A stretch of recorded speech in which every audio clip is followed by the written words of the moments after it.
ये वायरल होती है कि लड़की अगर लड़कियों को प्रपोज करती है, लड़का अगर ना करते तो उसको SC/ST एक्ट पे फंसाती है। इस तरीके का रील भी वायरल हो रहा था, तो आपको क्या लगता है? तो यही तो जिम्मेदारी सरकार की है, यही ना जिम्मेदारी क्या कहते हैं कानून की है, यही नहीं जिम्मेदारी है समाज की कि ऐसे बुराइयों को दूर किया जाए। लेकिन सरकार एक ऐसा भी कानून लेके आए जिसमें ये कहे कि हम अब आर्थिक तौर पर या सामाजिक तौर पर पूरी तरीके से सामाजिक भेदभाव मिटा देंगे। वैसा कानून लेके आइए, सब लोग स्वागत करेंगे खुले हाथ। इसके पहले भी अध्यादेश आए हैं, इसके पहले भी कानून आए हैं, किसी ने विरोध नहीं किया। इस बार विरोध क्यों हो रहा है? इसका मतलब उसमें कुछ कमियां हैं, किसी एक वर्ग को हानि ना होने पाए, मतलब इस कानून का दुरुपयोग ना होने पाए। जैसे हम जब कोई खाना खाते हैं तो भाई ये रहता है कि खाना हमारे स्वास्थ्य के लिए ठीक रहेगा, शरीर के लिए ठीक रहेगा, नहीं रहेगा, हम जहर तो खा लेते हैं। तो कानून भी ऐसे बने चाहिए ताकि समाज में या फिर विद्यालय में एक रूपता है। यूजीसी लागू होने के बाद देश भर में स्वर्ण जाति के लोगों ने अपना अपना विरोध प्रदर्शन जारी किया। कई जगह पे धरना प्रदर्शन किया गया यूजीसी के विरोध में। आपको बता दें कि वाराणसी में काशी विद्यापीठ और यूपी कॉलेज के छात्रों ने डीएम पोडियम का घेराव भी किया था, काफी हो हल्ला भी हुआ था। वाराणसी के BHU के शोध छात्र मृत्युंजय तिवारी ने सुप्रीम कोर्ट में याचिका दायर किया था, जिस पर स्टे लग गया। उसके बाद से स्वर्ण जाति के लोगों में जो है कि मामला शांत हो गया और इस पूरे मामले को ठंडे बिस्तर में डाल दिया गया।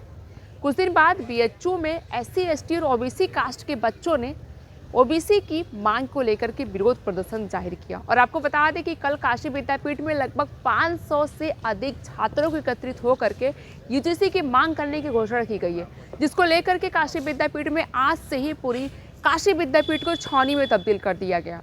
हमारे साथ है CM सोनकर, BHU शोध छात्र, इनसे बातचीत करेंगे। कुछ दिन पहले BHU में जो है कि मांग किया गया यूजीसी को लेकर के, क्या कुछ प्रदर्शन किया गया उससे और क्या कुछ प्रशासन से मांग, क्योंकि पूरा BHU को छावनी में तब्दील कर दिया गया था, क्या कहना चाहेंगे?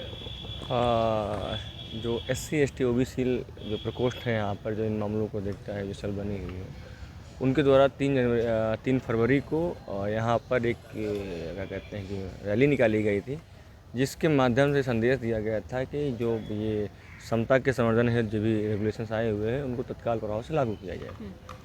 तो बहुत शांतिपूर्ण मार्च थी, हमारा एक बहुत ही शांतिपूर्ण प्रदर्शन था कि भाई जो भी इसमें खामियां उनको दूर करके जो है तत्काल प्रभाव से सुप्रीम कोर्ट के द्वारा, माननीय न्यायालय के द्वारा इसको लागू किया जाए। कल विद्यापीठ में भी है 500 से अधिक छात्रों का प्रदर्शन होगा। आपको बता दें कि आज ही से विद्यापीठ को छावनी में तब्दील कर दिया गया है। कल क्या आप लोगों का कोई सहयोग रहेगा उसमें और किस तरीके से प्रदर्शन किया जाएगा अगर सहयोग है तो? देखिए, समाज में कहीं भी न्याय की जगह न्याय व्याप्त होगा तो एक समाज के नागरिक होने के नाते ये जिम्मेदारी बनती है कि उसके खिलाफ हम आवाज़ उठाएं। हम न पक्ष में न विपक्ष में, हम निष्पक्ष हैं। हम इतना कहना चाहते हैं कि कोई भी कानून सरकार द्वारा जो लाया जाता है उससे समाज में समन्वय रहे, सौहार्द रहे, ना कि वैमनस्य उत्पन्न होने पाए।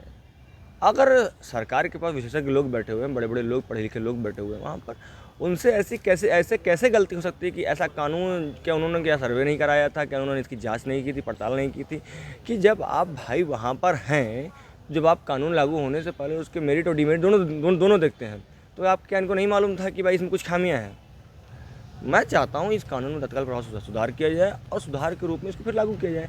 इसमें केवल किसी एक वर्ग को शामिल ना किया जाए। इसमें दलित समाज के लिए जो कानून है कि जो जातिगत भेदभाव होते हैं विश्वविद्यालय में, केंद्रीय विश्वविद्यालय में, राज्य विश्वविद्यालय में, महाविद्यालयों में, तो उसमें जो आंकड़े सामने आते हैं कि 118% की वृद्धि हुई है उसमें, तो उसको कम करने के लिए, मिटाने के लिए ऐसे कानून लाए जाते हैं। लेकिन इन कानून मद्देनजर हम किसी अन्य वर्ग को हटा नहीं सकते हैं, जैसे विशेषकर सवर्ण वर्ग को, तो उनको भी इसमें समाहित करके एक समन्वित तरीके से इस कानून को लाया जाए ताकि समाज में सौहार्द और समन्वय फैले। आपने ऐसा कहा कि मतलब जो स्वर्ण जाति के लोग हैं उनको भी इसमें समाहित किया जाए, तो क्या यह पॉसिबल है? देखिए, ऐसी दुनिया में कोई चीज़ नहीं जो पॉसिबल ना हो। नहीं, क्योंकि स्वर्ण जाति ने इसका काफ़ी विरोध किया, काफ़ी हो हल्ला किया, प्रदर्शन भी किया, धरने पर भी बैठे। तो क्या जब उनको यूजीसी में ST/ST और OBC के साथ शामिल किया जाएगा तो क्या वो शामिल होना चाहेंगे? क्योंकि आप लोग भी छात्र हैं, विद्यापीठ में पढ़ते हैं, बहुत सारे कास्ट के लोगों से दोस्ती रही, तो क्या उनको शामिल करना इतना आसान है इसमें? देखिए, बात यहाँ देखिए, छात्रों की कोई कास्ट नहीं होती, ठीक है ना। बात है यहाँ सामाजिक हित की। तो सामाजिक हित के लिए ऐसे आपने कहा कि वो शामिल होना चाहिए, इसमें शामिल और गैर शामिल होने वाली बात ही नहीं है। बात इसमें सिर्फ इतनी है कि वर्ग को ऐसा लग रहा है कि नहीं भाई इस कानून का दुरुपयोग होगा, तो मान लीजिए न्यायालय ने संज्ञान लिया और तत्काल प्रभाव से तो रोक लगाती है कि अंत जो जहाँ तक हमको सूचना है वो 19 मार्च को अगली सुनवाई है। तो उस समय तक इस कानून में सुधार किए जाएंगे और ये देखा जाएगा इस कानून से कोई प्रभावित ना होने पाए, किसी एक वर्ग को हानि ना होने पाए, मतलब इस कानून का दुरुपयोग ना होने पाए। जैसे हम जब कोई खाना खाते हैं तो भाई ये रहता है कि खाना हमारे स्वास्थ्य के लिए ठीक रहेगा, शरीर के लिए ठीक रहेगा नहीं रहेगा, हम जहर तो खा लेते हैं।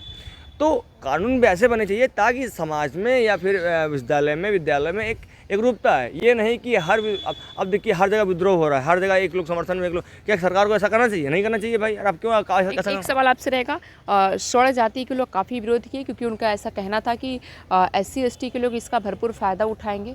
काफ़ी रील्स भी वायरल होती है कि लड़की अगर लड़के को प्रपोज करती है, लड़का अगर ना करते तो उसको SC ST एक्ट पे फंसाती है। इस तरीके का रील भी वायरल हो रहा था, तो आपको क्या लगता है? तो यही तो जिम्मेदारी सरकार की है, यही ना जिम्मेदारी क्या कहते हैं कानून की है, यही जिम्मेदारी है समाज की कि ऐसी बुराइयों को दूर किया जाए कानून के माध्यम से, समाज में समन्वय के माध्यम से, माननीय न्यायालय के माध्यम से। यही इन्हीं चीज़ों को दूर करना है हमको या आपको या सरकार को। सरकार किस लिए बनी हुई है?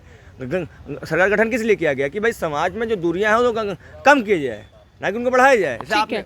विद्यापीठ के छात्रों ने UGC का विरोध किया तो उन्होंने कहा था कि सभी जाति के लोग हम दोस्ती करते, एक थाली में खाते हैं। जो UGC है वो असमानता ला रही है। आपको क्या लगता है कि UGC असमानता ला रही है कि SC ST OBC को सुरक्षा दे रही है? देखिए मुझे ऐसा लगता है कि इस कानून में इससे पहले जो भी कानून लाए गए हैं वो समाज में एक जो है कि समन्वित तरीके से चीज़ों को सही बिठाने के लिए लाए गए हैं कानून। इसके पहले जो 12 में आया था, इसके पहले जो अभी आया हुआ है, तो इस कानून जरिए सरकार का या विश्वविद्यालय अनुदान आयोग का ये मानना था कि इस कानून जरिए हम विश्वविद्यालयों में, केंद्रीय विश्वविद्यालय में, राज्य विश्वविद्यालयों में, महाविद्यालयों में, सामाजिक शिक्षण जो भी संस्थान हैं वहाँ पर हम जातिगत भेदभाव को मिटाएंगे। तो लेकिन इससे जब कानून आया, जो भारत राजपत्र आया, जो क्या कहते हैं 13 जनवरी को प्रकाशित हुआ, तो उसमें कुछ खामियां पाई गई कि उसमें क्या कहते हैं मेरिट तो दिए गए, उसको डिमेरिट नहीं दिखाई गई थी। कि भाई इस कानून का दुरुपयोग भी हो सकता है।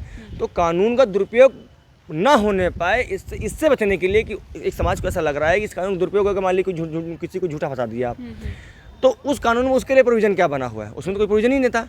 तो उन चीज़ों को संज्ञान लेते हुए माननीय न्यायालय ने संज्ञान लिया, उसके बाद अभी स्टे लगा दिया है, आगे निर्णय आएगा। तो कहीं ना कहीं जो UGC लागू हुआ था उसके जो आप भी कह रहे हैं कि वो कुछ हद तक गलत है, मतलब पूरी तरीके से सही नहीं थे, कुछ हद तक गलत है। क्योंकि अगर किसी को गलत केस में अगर फंसाया जाएगा तो उसको बचाव के लिए उस UGC में ऐसा कोई कानून ही नहीं बना था, ऐसा आपका कहना है?